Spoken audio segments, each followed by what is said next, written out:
just be honest. I want the gains. I want the body. I want to be in the best shape of my life. So I'm going to do...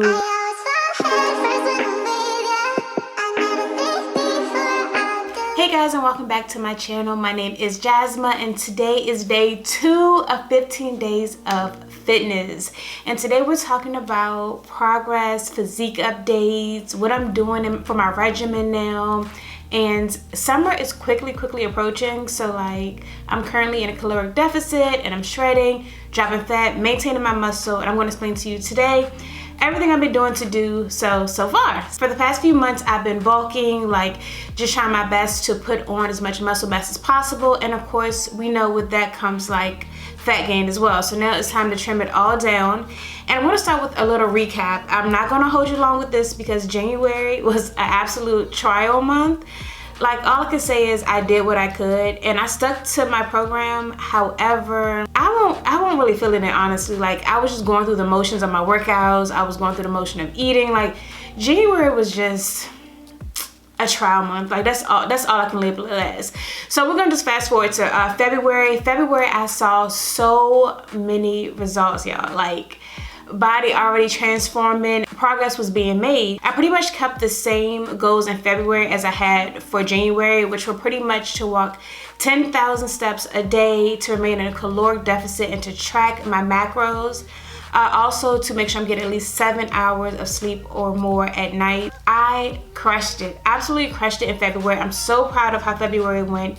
Absolutely amazing. So basically, I got my love back for training, and so with that, I decided to enjoy my workouts again. I enjoyed my programming again. I hit PRs. Like, February was super lit for results. And of course, now I have to share with you exactly what I did to see the results that I saw throughout February. And I'm gonna be honest, I think I saw the biggest difference in my midsection, which of course is what like we all want, right? But so I am finally hitting 10,000 steps, or right around pretty much every day. So on my 15th, I go for a walk. I'm also active throughout the day now. I make sure I get up, I'm doing laundry, I'm doing something and getting steps throughout the day, because your total daily expenditure, like, it matters how much energy you put out throughout the day. Like, just working out and sitting down for the rest of the day is like low-key kind of counterproductive. So in February, I implemented sprints, y'all. Sprints, an absolute game changer. So for 2 days, I would sprint for 10 minutes. So pretty much 20 to 30 seconds sprinting, and then about a 30 to 40 second rest of walking, or kind of pretty much just standing on the side and then sprinting again. Did that twice a week. I also added low intensity steady state training as well, which pretty much means I just walked at like a slower pace, like a 3.0. Sometimes on an incline, sometimes not, but I would do that pretty much after my workout, either on days that I did sprints. After I finished my sprints, I would just walk for an additional about 20 minutes or so. I made sure to closely track my macros throughout February.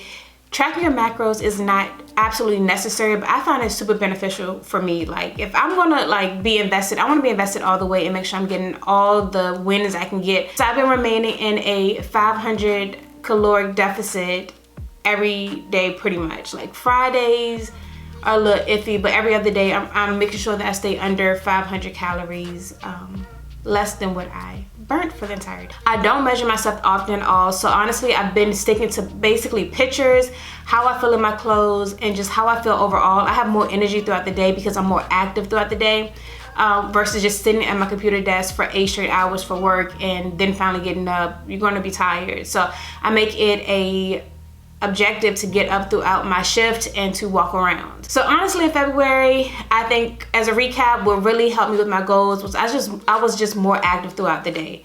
More active. I implemented sprints and I just walked more, in addition to the training that I was already doing. Now, as we hit into March, I am so very excited for additional wins, of course. So I have another program that I'm now following. I finished up my 6-week program. I took a week break, and now I'm in week 9 of my cut in totality. So my main objective for March is to continue the course, to make progress, to shed fat, to hold on to as much muscle as I can. But I also want to score big on my 3 lifts, which can be kind of difficult because I'm in a caloric deficit right now. But I want to continue to try to get PRs for my squats, for my deadlifts, and also for my bench press. But the great form, of course, though, like, we never neglect form just to hit a PR. So I want to be able to do all of that. I want to also be able to work on my mobility. I want to work on the depth of which I can squat, and those are my primary focus throughout March, in addition, of course, to still shredding. So now let's get into how I actually structure my workouts. So this is what I was doing pretty much in February, and which I'll also be doing in March. I'm going to be lifting 3 times a week only. So on Mondays, I'm going to focus on hinge and pull exercises, and also, which means glutes as well. So basically, those are your deadlifts, those are your rows, those are your pull-ups, different variations of deadlifts. So a whole lot of hinging, also a whole lot of pulling and glute focused activities. On Wednesdays, I'm going to actually go ahead and focus on squats, lunges, and push. So different variations of squats. I'm going to focus on different variations of lunges and also pushing. So that's when I'm going to hit my chest press, my push-ups. It's also like tricep extension, things like that. So yeah.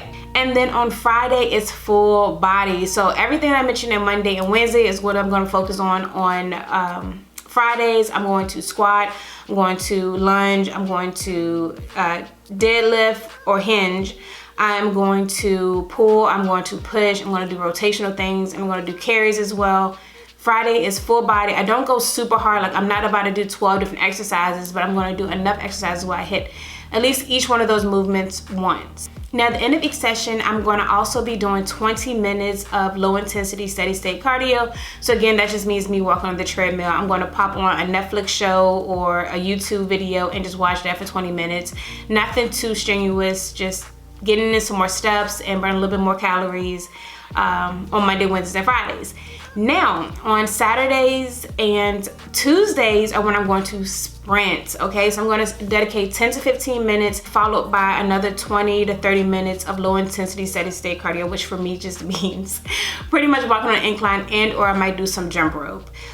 So that's all my Tuesdays and Saturdays consist of, and a little core here and there. Most of my core training comes from my lifts because you have to engage your core so much.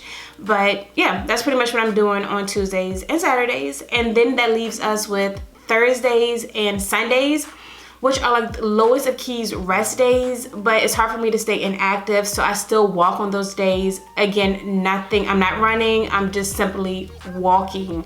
I'm going to turn on a video and I'm just going to walk. Like, that's all to it. In addition, I'm going to work on my mobility as well on Thursdays and Sundays because I'm not really doing anything else other than walking. So easy peasy. Like, I don't have an actual rest day where I do absolutely nothing, only because I like to be active, but I do listen to my body. If my body's like, no girl, like this week you really push your limits, then of course I'm going to rest and take my time. But that's how my schedule's set up for my lifts and for my cardio.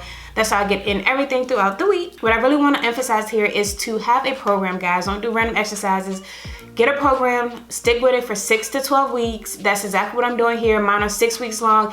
If for any reason I feel as if I want to add on another week or two for 8 weeks, then I will. But get a program, stick with it, and then tweak it as need be. I make simple tweaks here and there, or I progress in a certain movement throughout those 6 to 12 weeks. Please do not do random exercises and throw together random movements, because it will not yield the same results as sticking to a program or a plan will. Not saying you won't get results, but it just won't be as efficient as if you had a program. All right, so the last portion of this video is dedicated to nutrition, and I just want to explain to you guys how I find out how many calories I need to be eating per day. And I do this by finding my TDEE. Basically, there's so many calculators online to do so. What I do is I go to 2 different calculators, I see the amount that they're giving me, and then I also look at my Apple Watch to see around how many total calories I'm burning per day. And I use those numbers and kind of find an average. I go ahead and subtract 500 from that. When you're first starting, I suggest only subtracting about 250 and then working your way up to 500 calories max that you want to be at a deficit, and then holding on to that amount. But I really want to point out, days when I go super, super hard and my body's saying, oh, you're still hungry even though I've hit my calories, I'm going to eat a little bit more because I'm going to listen to my body. If my body needs to eat a little bit more, I'm going to. But that's how I find how many calories I should be eating per day. And again, our bodies isn't like made up of numbers, so it could be slightly off. Like, tweak things as you see fit. Don't overreact about 20, 30 calories here or there, like even 50, like but try to stick as close as you can to your goal calories per day. And then lastly, I track all of my meals and my calories into my fitness pal. I know, like, you're probably saying, like, that's a bit much, and I know it can be tedious to do so, but I'm gonna just be honest. I want the gains. I want the body. I want to be in the best shape of my life. So I'm gonna do what is required for me to get there, and that means for me specifically to track my intake. Like, it's very, very important for me to track my intake so that I'm not overeating or undereating. Both can be extremely unproductive. All right, guys, that's pretty much my update on where I am with my physique. I am super excited. I'm seeing the outlines in my core. Like, everything's just coming together after bulking for so many months and like just trying to get stronger and grow your muscles. It's like, all right, now it's time for summer. It's time to lean out some. So that's where we at right now. This is week 9 that I'm in currently, and I'm so excited to come back with an update probably in April, probably towards the end of April, to show you guys where I am. But yeah, if you have any questions, please don't hesitate to leave them down below. Let me know what your goals are, where you are, if you have any questions, concerns, anything of that sort. And as always, please don't forget to like, comment, and subscribe. And I want to see you guys in day 3 of 15 days of fitness.